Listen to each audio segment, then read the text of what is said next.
นั้นต้มมีเกา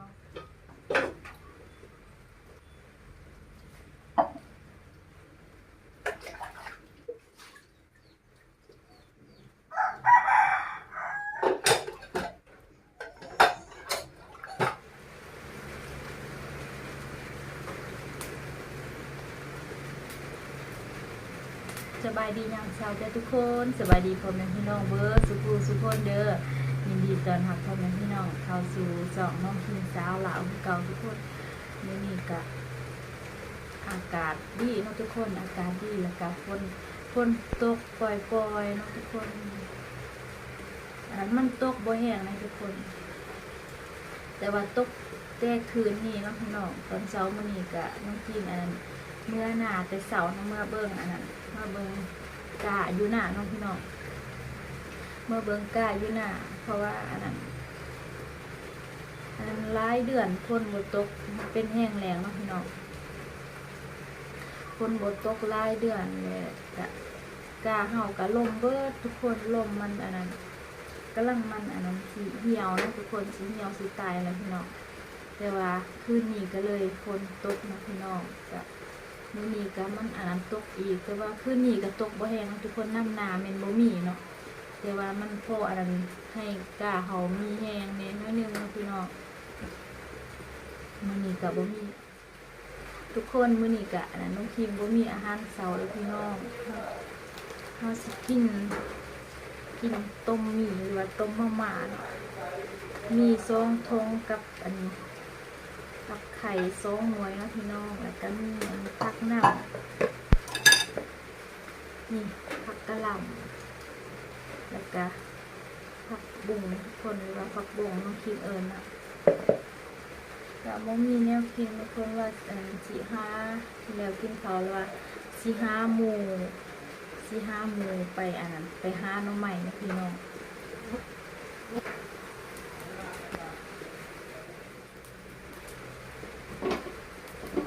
น้ำพอดีน้ำหอนี่เลยโคตรเร็วเรียบร้อยนะพี่น้อง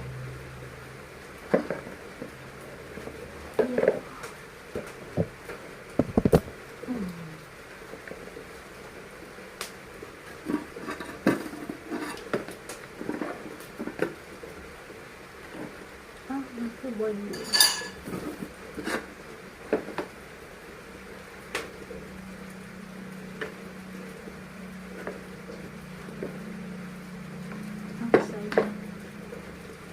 มาตัดเอาซื้อเต้โดดเลยทุกคนเขาใส่ตู้เย็น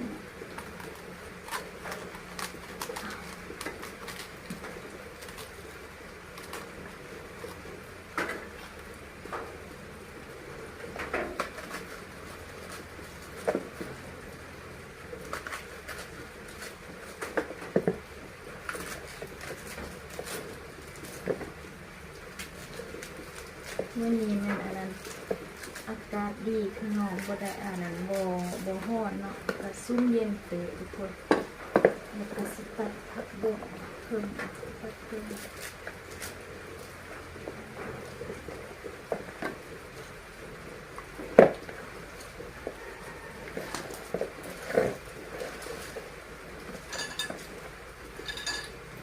เวลามื้อโคตรร้อนนะทุกคนโคตรร้อนเลยอากาศกลางคืนมันเฮาอันนั้นนอนจนว่าสิบ่หลับเลยพี่น้องเพราะว่ามันร้อนโคตรนะทุกคนเดี๋ยวน้ำเฮาอันนั้นร้อนแล้วก็ไปล้างผักพี่น้องล้างผักนี่ล้างให้ทั้งหมดมีกะ2 ถุงนะพี่น้อง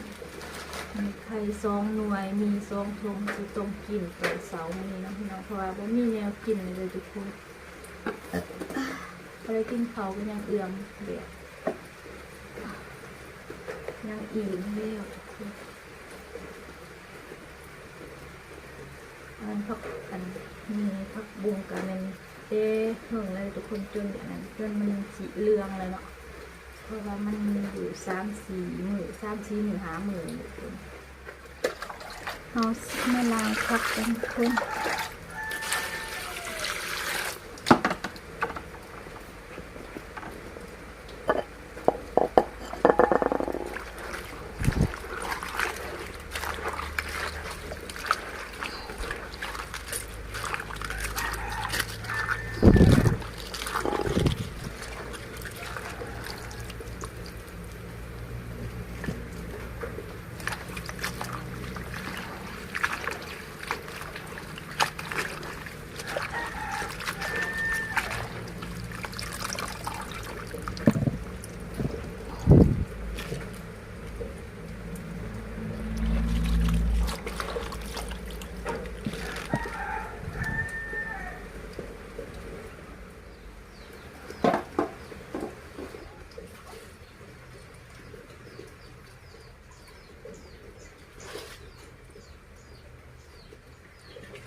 วกผักพร้อมทุกคนสิพร้อมผักพร้อม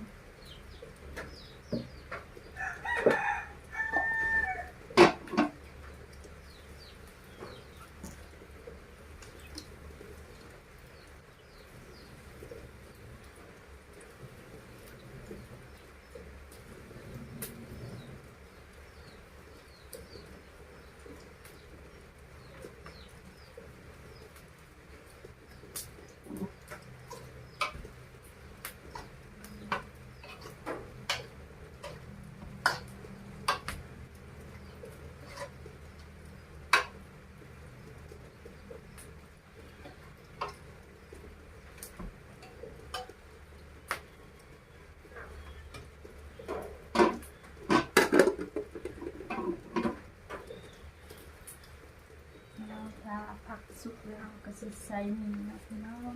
นี่มันสิพาทุกคนเบิ่งบรรยากาศดูหนองนะพี่น้องอากาศฝนตกทุกคนตกปล่อยนะพี่น้องตกปล่อยบรรยากาศดีทุกคนคืนนี้ก็นอนรับดีนะพี่น้องเพราะว่าแต่ละคืนเฮานอนบ่สบายนะพี่น้องเพราะว่ามันร้อนเหือก็เต็มตู้นะพี่น้อง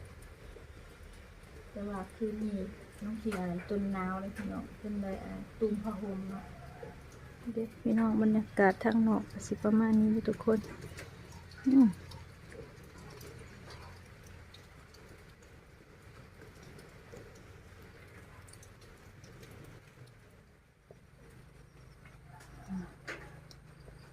บรรยากาศโคตรดีเลยทุกคนนี่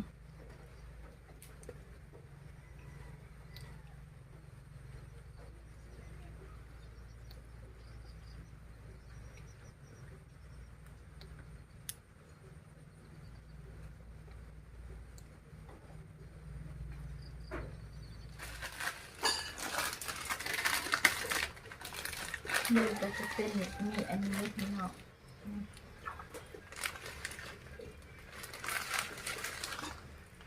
มีเวียดเนาะ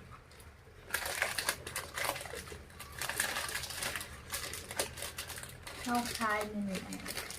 3 โห 10,000โหนึงก็4,000เนาะคันว่าเอา3 โหก็10,000กีบเลยทุกคน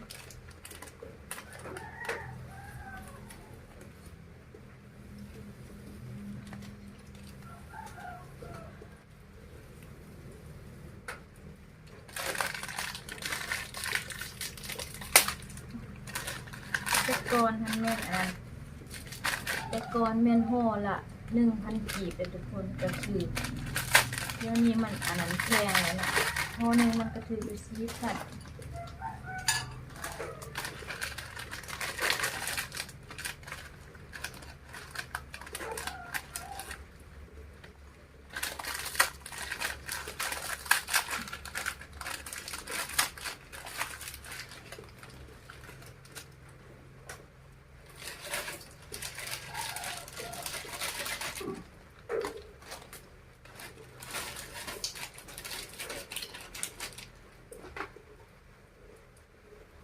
ขายน้อยหน่วยหน่อยหนึ่ง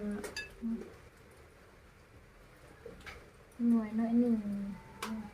หัวน้อย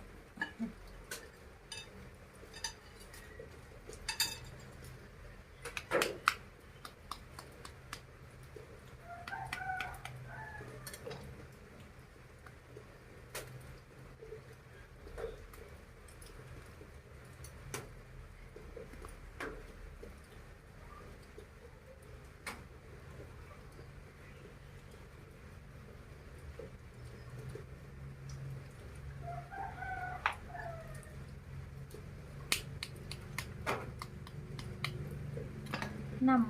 ำตรงนี้ก็เอาใส่หน่อยเดียวเพราะบัดเบิ้งแล้วก็เอาใส่ผักมันละ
นี้มันน้อยเดียว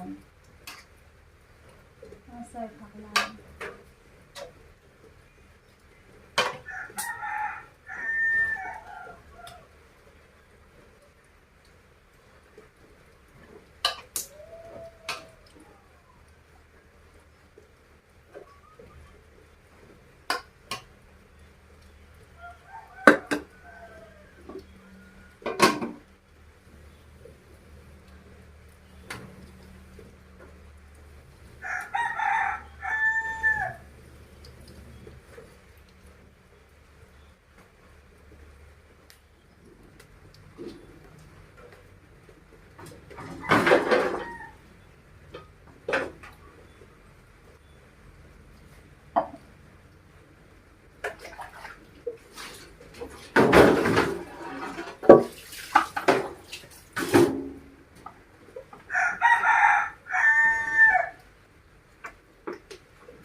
สุกแล้วค่ะทุกคน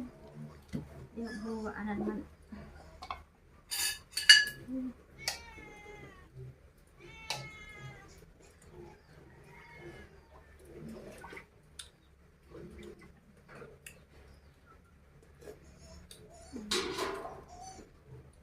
มาเดี๋ยวพี่น้องมากินข้าว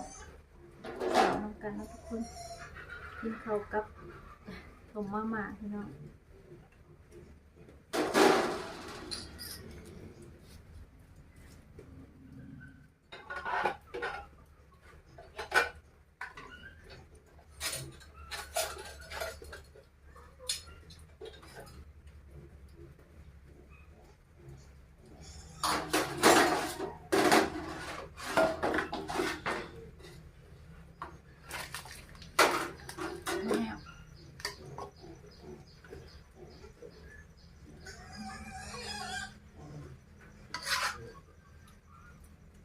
ต้มมีกับต้มผักแล้วทุกคนบ่มีแนวกินนะพี่น้อง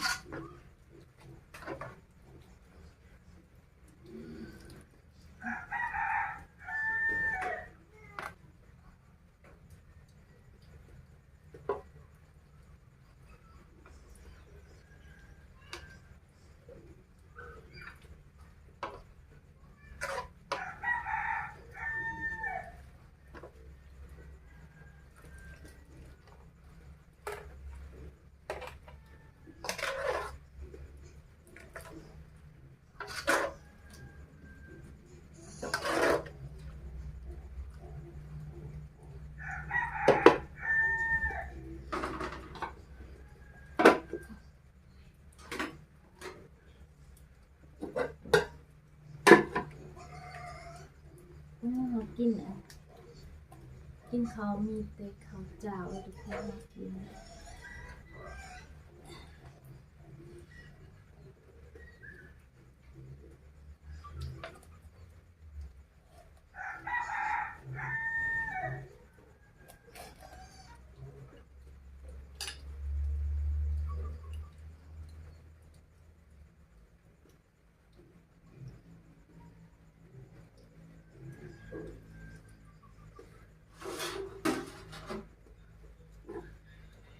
จ้าทุกคนมากินข้าวนำกันเด้อกินข้าวกับต้มมาม่านะพี่น้องมากินกับข้าวเจ้าเลยทุกคน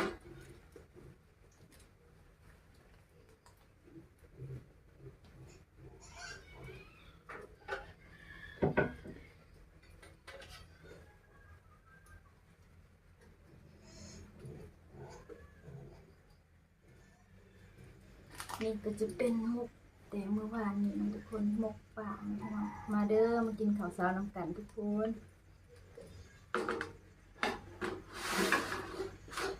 กินข้าวกับต้มหมี่จ้ะพี่น้อง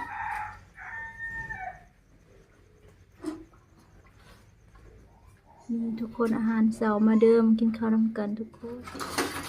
มาเด้อพี่น้องมากินข้าวน้ำกันเลยจบแล้วครับ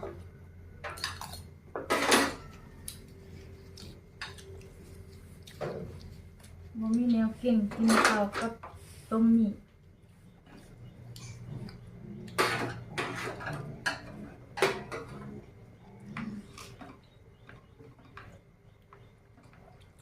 เอาไม่คูบนจากป่ามีกลืนอาหาร